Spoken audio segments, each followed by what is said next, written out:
Good evening. This is CTV News for Friday, July 27th. I'm Patricia Vallone. And I'm Sonia Shavas. We're glad to have you with us. We begin tonight with disturbing details about a plan for a possible mass shooting in our area.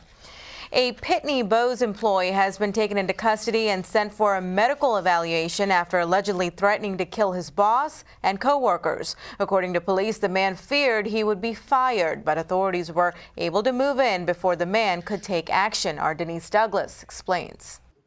A potential mass shooting has been foiled, according to Prince George's police and other law enforcement. We can't measure what was prevented here, but what was going on over the last 36 hours was a significant incident in the county.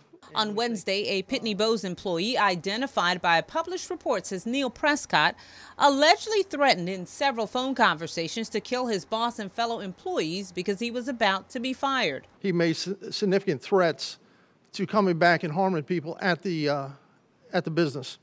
In fact, he said, I'm a joker, and I'm going to load my guns and blow everyone up.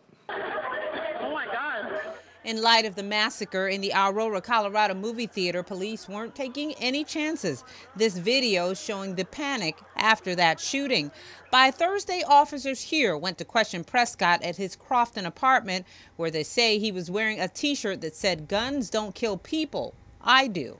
So the multiple threats, the nature of the threats, and that action together led us to a place where we could get an emergency petition. Again, and a search warrant for his home that turned up a cache of weapons, 25 firearms and thousands of rounds of ammunition.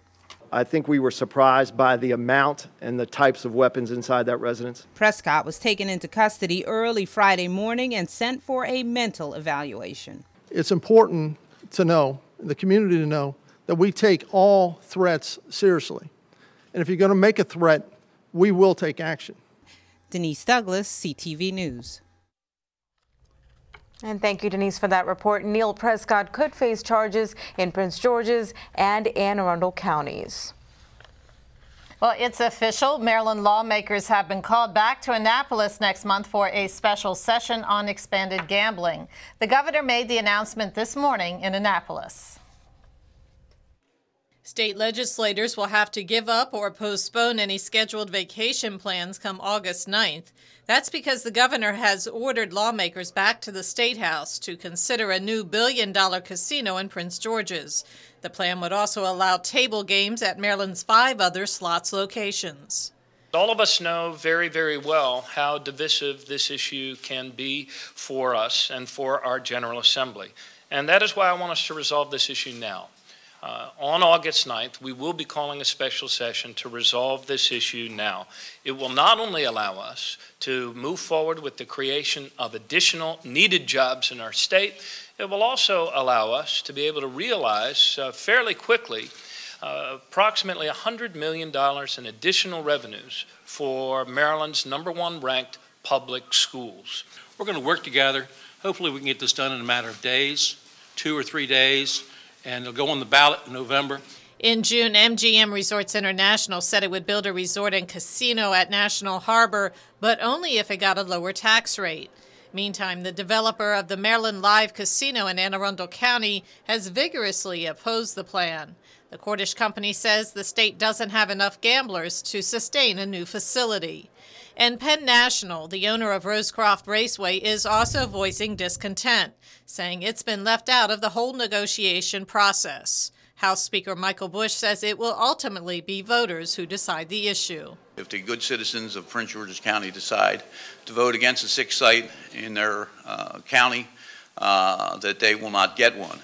If in fact they did vote against the site, the full implementation of table games and other gaming would take place regardless. If it is implemented in Prince George's County, obviously the rest of the bill and the mitigation for local governments would take place.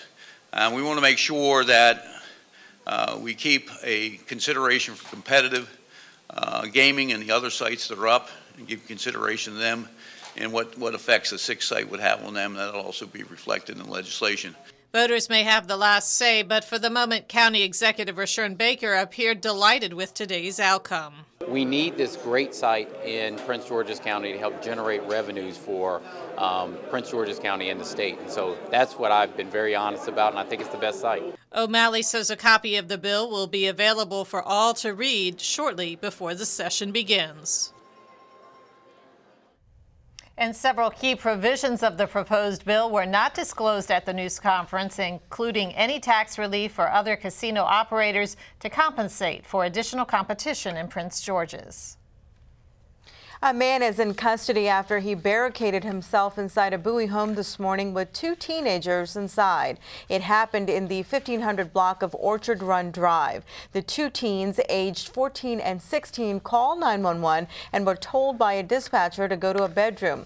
Authorities then rescued the teens using a tall ladder. Police say the man fired 2 shots before being detained. Well, the National Weather Service issues a heat advisory for our area until 7 p.m. tonight. Temperatures are expected to stay in the upper 90s throughout this evening and the weekend. Officials are reminding residents to be cautious in the extreme heat. Cooling centers around the county will continue to stay open until 9 p.m. tonight.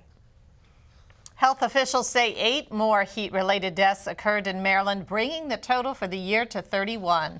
The deaths, which happened between July 17th and 24th, include 3 men between the ages of 45 and 64, one of whom is from Prince George's. 5 additional people aged 65 and older also died, 4 from Baltimore and 1 from Anne Arundel County. Officials say 7 of these deaths did not occur during or immediately after the June 29th storms and heat emergency. There were 34 heat-related deaths in 2011 and 32 in 2010. And you're watching CTV News. I'm Patricia Vallone. And I'm Sonia Shrivastava.